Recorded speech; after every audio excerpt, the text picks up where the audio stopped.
Ram critic நண்பர்களுக்கு வணக்கம். ஹிந்தி எதிர்ப்பு போராட்டம், நிதி கொடுக்கல, இத்தனை பிரச்சனை எல்லாம் போயிட்டு இருக்கும்போது தமிழ்நாடு அரசாங்கம் அந்த ஒரு விஷயத்துல மும்புறமா இருக்கு.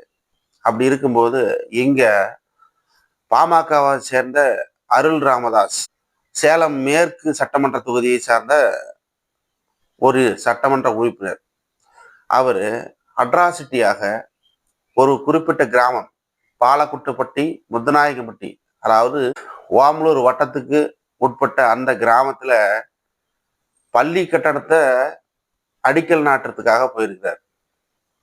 அங்க மக்கள் புறக்கணிச்சு அவரை உள்ள அனுமதிக்காத, நீங்க அடிக்கல் நாட்ட வர தேவையில்லை, எங்க ஊருக்கு இந்த பள்ளிக்கூடம் வர்றதுக்கு யார் காரணமாக இருந்தாங்களோ அவங்கள வச்சு நாங்க திறந்துக்கிறோம், நீங்க வேணா அவருக்கு கூட வேணா வாங்க அப்படின்னு ஒரு சர்ச்சையை கிளப்புற மாதிரி மறியலில் ஈடுபட்டிருக்கிறாங்க. நீங்க வராதீங்க. அதுக்கப்புறம் இவர் என்ன செஞ்சார் அப்படிங்கிற ஆதாரத்தோட இந்த வீடியோ பதிவு செய்யறோம். வாங்க வீடியோக்குள்ள போகலாம். என் உயிரினும் மேலான அன்பு உடன்பிறப்புகளே, நம்மளுக்கு எல்லாம் தெரிஞ்சது மெயின் ஸ்ட்ரீம் மீடியாவில் அருள் ராமதாஸ் அவர்களை திமுக தொண்டர்கள் அடிச்சுட்டாங்க அப்படிங்கிற ஒரு விஷயம்தான் நிறைய யூடியூப் சேனல்லையும் நிறைய மெயின் ஸ்ட்ரீம் மீடியாக்களும் நம்ம பார்க்குறோம். அதுல ஒரு வீடியோ எம்எல்ஏ வாடிங்க அப்படிங்கிற மாதிரியான ஒரு வீடியோ போட்டிருக்காங்க. இந்த போட்டவன் எம்எல்ஏவை அழிங்கன்னு சொல்றவன் இதெல்லாம் யாரு? உண்மையிலே அங்க என்ன நடந்தது? இதெல்லாம் என்னன்னு அந்த கிராம மக்கள் சொன்னாதான் நம்மளுக்கு தெரியும் இல்லையா? அப்போ அந்த கிராம மக்கள் என்ன சொன்னாங்க அப்படிங்கிற முதல் ஆடியோ ட்ராக் இருக்கு. இது ஆடியோ ட்ராக்கை முழுமையா கேளுங்க. ஏன்னா நான் அவங்கள தொடர்பு கொண்டு என் ஊருக்கு பக்கத்தில் இருக்கிறதுனால உண்மைத்தன்மை என்ன அப்படிங்கிறத மக்களுக்கு தெளிவுபடுத்தணும். அவர்கிட்ட பேசின அந்த ஆடியோவை நான் உங்களுக்கு போடுறேன். இந்த ஆடியோவை கேட்டுருங்க. வணக்கம். நாங்கள் பாலக்கோட்டைப்பட்டி முத்துநாயகம்பட்டி, ஓமலூர் மாவட்டம், சேலம் மாவட்டம், ஓமலூர் வட்டம், முத்துநாயகம்பட்டி கிராமம். சரிங்க. பாலக்கோட்டைப்பட்டியில ஸ்கூல் 8வது வரல ஸ்கூல் இருக்கு. உங்க பேரு? இப்போ கோவிந்தராஜுங்க. கோவிந்தர். சரி. 12வது வருஷம் ஸ்கூல் வந்திருக்குங்க. சரி, மனு கொடுத்து வந்திருக்குது. ரொம்ப போராட்டம் பண்ணி இந்த ஸ்கூல் வரத்துக்கு நாங்க ரொம்ப போராட்டம் பண்ணோம். அந்த ஸ்கூல் வர்றதுக்கு நீங்க தான், அதாவது திமுக தொண்டர்கள் தான் போராடி பெற்றிருக்கீங்க? ஆமா, போராடி இது பண்ணணுங்க. நாங்க தான் பண்ணணும். இந்த பெருமாமலை கவர்மெண்ட் கட்டணது. சரி. இந்த ஸ்கூல் இந்த இடத்துக்கு வர்றதுக்கு நாங்க ரொம்ப போராட்டம் பண்ணோம். சரிங்க. எங்க தலைவர் இங்க எல்லாம் கொடுக்க முடியாது அப்படின்னு சொல்லி அவர் கையெழுத்தே போடல இங்க நிறைவேறத்துக்கு. யாரு தலைவர்? அவர் பேரு ராஜா.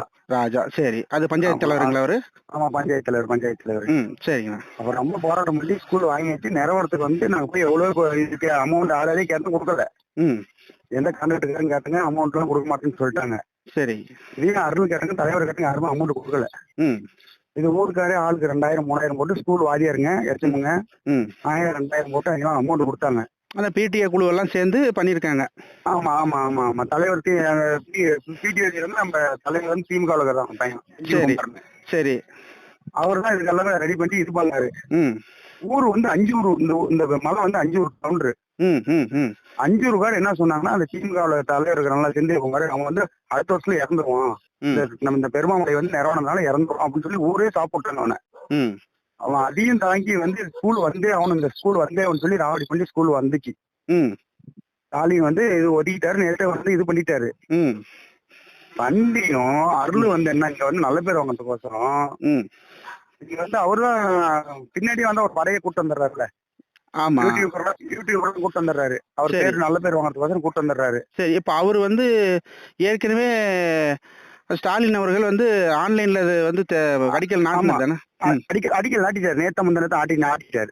சரி. ஆனா இப்ப இவரு வேற இருக்கு இங்க வந்தாரு. இவர் இவருக்கு நல்ல பேர் வாங்கணும்லங்க. ஓஹோ. இவர் இங்க நல்ல பேர் வாங்கறதுக்கோசரம் இங்க அடிக்கல் இந்த ஏரியாவுக்கு வந்ததே இல்லை. எது நல்லது கட்டது எதுவுமே செஞ்சதில்ல. அந்த பாலக்கோட்டைப்பட்டி பெருமாமலைக்கு இந்த ரோடே ரொம்ப மோசமா, அந்த ரோடே போடல. ஆனா இது அவரோட சட்டமன்ற தொகுதிக்குள்ள வருதா? ஆமா ஆமா ஆமா ஆமா. அவர்கிட்ட அவர் உங்களுக்கு எந்த ஒரு நல்லதும் செஞ்சதில்ல. ஒரு புள்ளி இது கூட செஞ்சதில்லைங்க. சரி. இப்ப நீங்க அவர் இங்க அடிக்கல் நாட்டுறது நீங்க விரும்பல, அதாவது பொதுமக்கள் விரும்பல. நாங்க என்ன சொன்னோம், கான்ட்ராக்டுக்காரே பூஜை போட சொன்னோம். நீங்களே கான்ட்ராக்டுக்காரே பூஜை போடுங்க. யாரையும் கூப்பிடாதீங்கன்னு சொல்லி பூஜை போட சொன்னோம். ஆ. ஒரு கான்ட்ராக்டர் வந்து இவரு அருளை கூப்பிட்டு போராட்டங்களா, அவரே கூப்பிட்டாரா இல்ல இவரு வந்தாரோ தெரியல. ம். வந்தனால நாங்க திமுக வேறெல்லாம் வந்து போராட்டம் பண்றதுக்கு நாங்க எங்க தலைவர் வந்து வரணும், ம். ராஜேந்திர வரணும், ம்.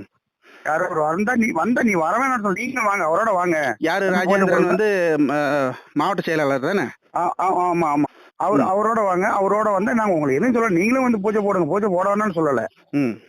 பூஜை போடுங்க, பூஜை போடணும்னு சொல்லல, அவரோட வந்தா வாங்க அப்படின்னு சொன்னோம். இல்ல எம்எல்ஏ நான் தான், அவரை நான் என்ன கூப்பிடணும் அவசியம், ம். அவரை நான் கூப்பிட மாட்டேன், நீங்க என்ன அவரை என்ன கூப்பிட சொல்றீங்க, ம். என் ஏரியா இது, என் ஏரியா எம்எல்ஏ, ம். நான் சொல்றதான். ம். இப்ப அவரு வந்து இப்ப திமுக தொண்டர்கள் நீங்க எல்லாம் சேர்ந்து அவரை அடிச்சதா அவரு வந்து பதிவு பண்றாரு. அவரு மீடியால அப்படிதான் கொடுத்திருக்கிறாரு. பொய், எல்லாமே பொய். வீடியோல பாருங்க தெரியும், வீடியோல பாருங்க அவர் யாரு அடிச்சா, அவரு எங்களை யாரு தள்ளி, நாங்க 3 பேர் யாரு கீழே விழுந்தோம், வீடியோல பார்த்தாவே தெரியும். சரி, இப்ப அந்த வீடியோவை நீங்க கொஞ்சம் எனக்கு அனுப்புறீங்களா? நீங்க ஏதாவது உங்க சைடுல ஏதாவது வீடியோ இருக்கா? வீடியோ இருக்கு. நீங்க ஏதாவது வீடியோ எடுத்ததா இல்ல நீங்க வீடியோ எடுத்தீங்களா? நான் எடுத்து ஒரு 3 வீடியோ இருக்கும். கொஞ்சம் அனுப்புறீங்களா? எனக்கு அனுப்புங்க.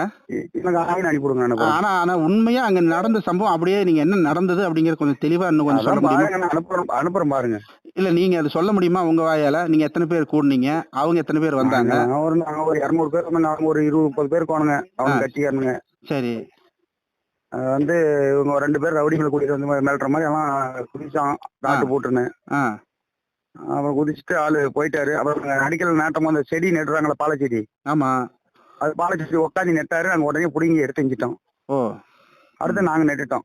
சரி சரி. அப்ப நீங்க தொண்டர்கள்லாம் சேர்ந்து, நீங்க எல்லாம் சேர்ந்து அமைப்பா சேர்ந்து, பொதுமக்கள் எல்லாம் சேர்ந்து நட்டுட்டோங்க நாங்க. சரி சரி சரி. இந்த ஆடியோவை பார்க்கும்போது அருள் ராமதாஸ் நீங்க வந்து வராதிங்க, ஒரு குறிப்பிட்ட இடம் உங்க வந்து புறக்கணிக்குது, நீங்க வர வேண்டாம் அப்படின்னு சொல்லுது அப்படின்னா, அவங்களை சமாதானப்படுத்துற முயற்சியில தான் ஒரு சட்டமன்ற உறுப்பினர், ஒரு சட்டத்தை மதிக்கிற சட்டமன்ற உறுப்பினர் இருக்கணும்.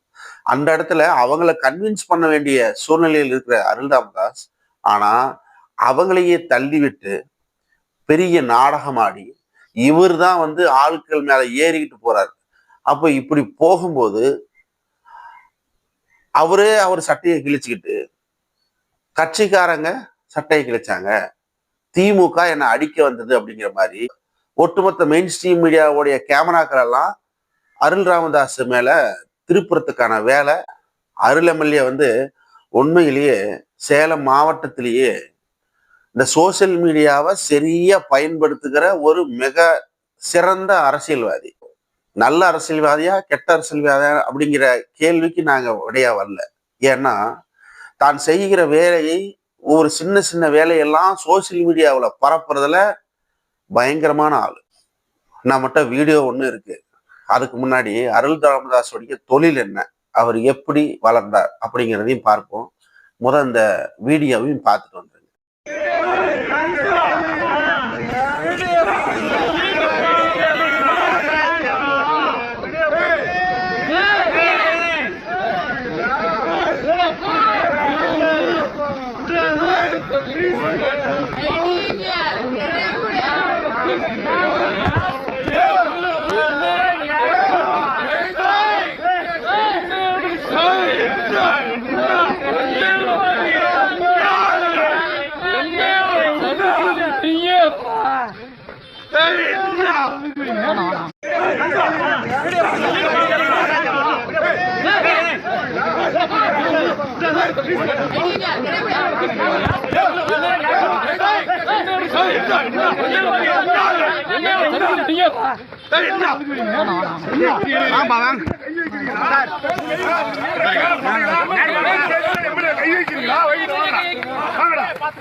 ஆளுங்களா பேசுறது எங்க தடுக்கிறீங்க?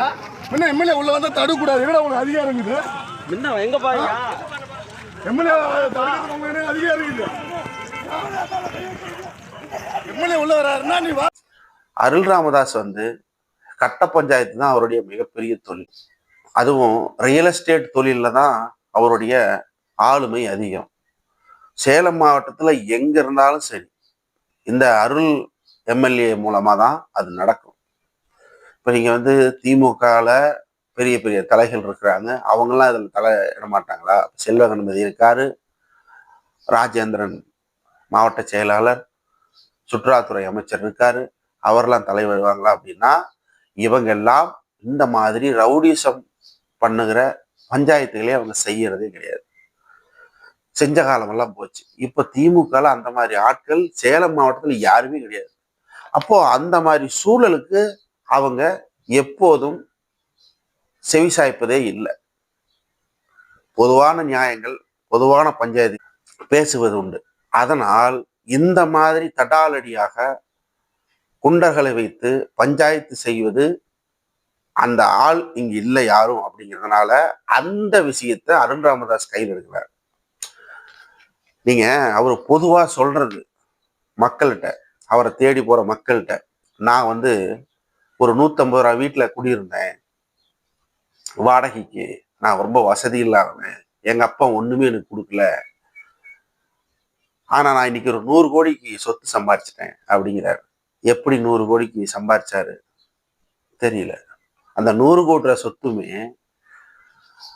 எந்தெந்த ப்ராப்பர்ட்டி எல்லாம் பிரச்சனைக்கு உள்ளாக இருக்குதோ, எந்தெந்த ப்ராப்பர்ட்டி எல்லாம் அண்ணன் தம்பி தகராறு, பக்கத்து காட்டுக்காரன் தகராறு, இப்படி தகராறுல என்னென்ன ப்ராப்பர்ட்டி இருக்குதோ அந்த ப்ராப்பர்ட்டி எல்லாம் இந்த அருள் எம்எல்ஏ கைக்கு போகும், பஞ்சாயத்துக்கு. ஆனா அந்த அருள் எம்எல்ஏ தானே ஒரு அட்வான்ஸை போட்டு அங்க பிரச்சனையை பண்ணி இருக்கிற 2 பேர்த்தையும் மிரட்டி அந்த நிலத்தை இவர் பிடிங்குவார். இதுதான் அவருடைய தோணி. இப்படிதான் அவரோட சம்பாதிக்கிறார்.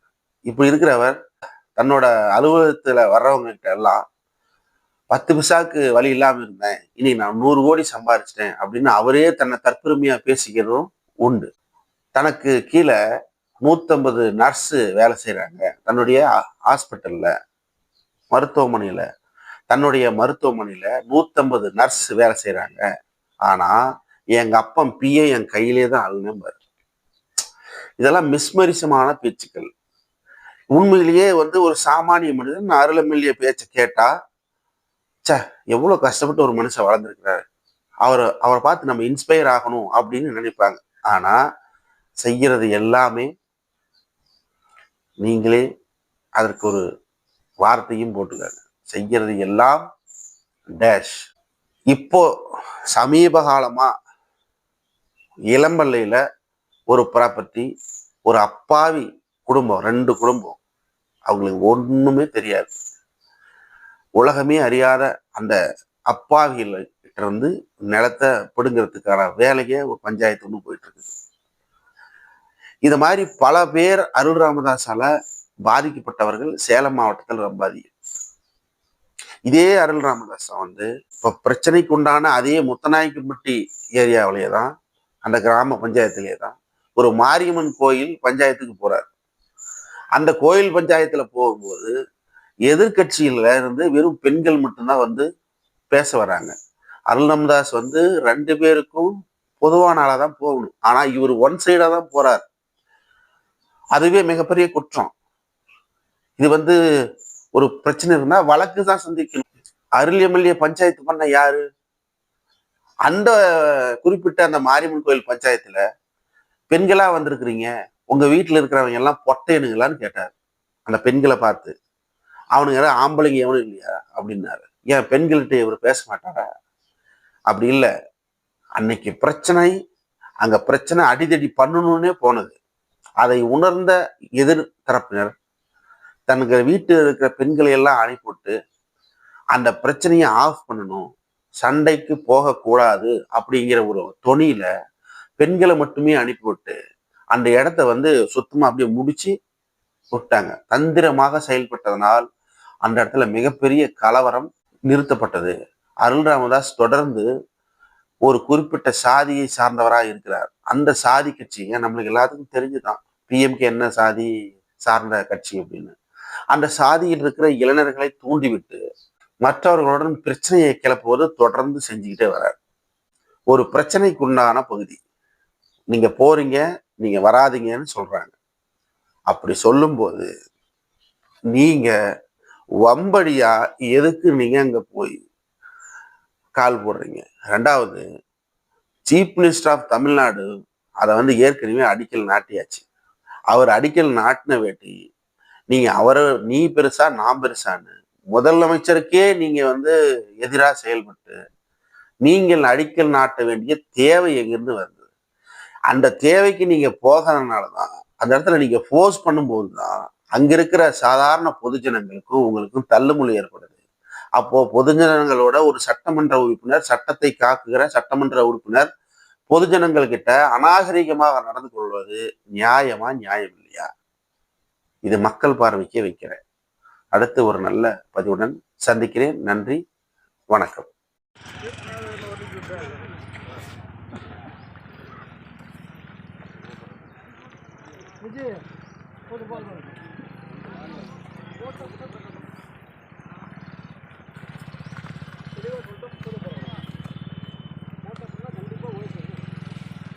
எப்பா உடைப்பா அது என்னப்பா இது என்னப்பா போட்டு அப்படியே வச்சிருக்க முடியாது, குடிங்கிட்டு தான் வேலை செய்யப்போம். குடிங்கிட்டு தான் வேலை செய்யப்போம். மச்சிங்க நீ வேலையே செய்ய முடியாது. இது அவங்க எல்லாம் வர மாட்டாங்க. அதான் நீ குடிங்கிட்டு பண்ணு பாத்துக்கலாம்.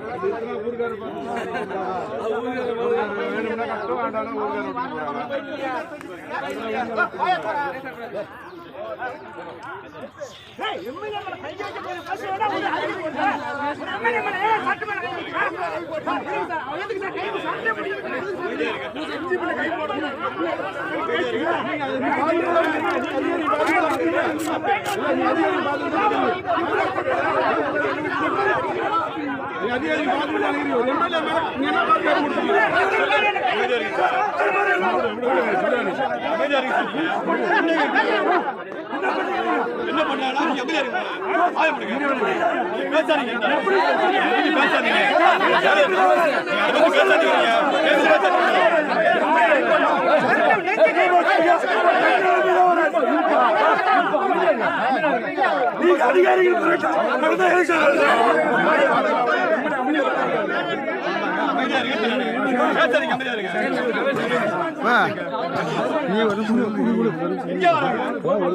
பேசாது சும்மா சும்மாந்தியா இல்லை ஒரு நிமிஷம்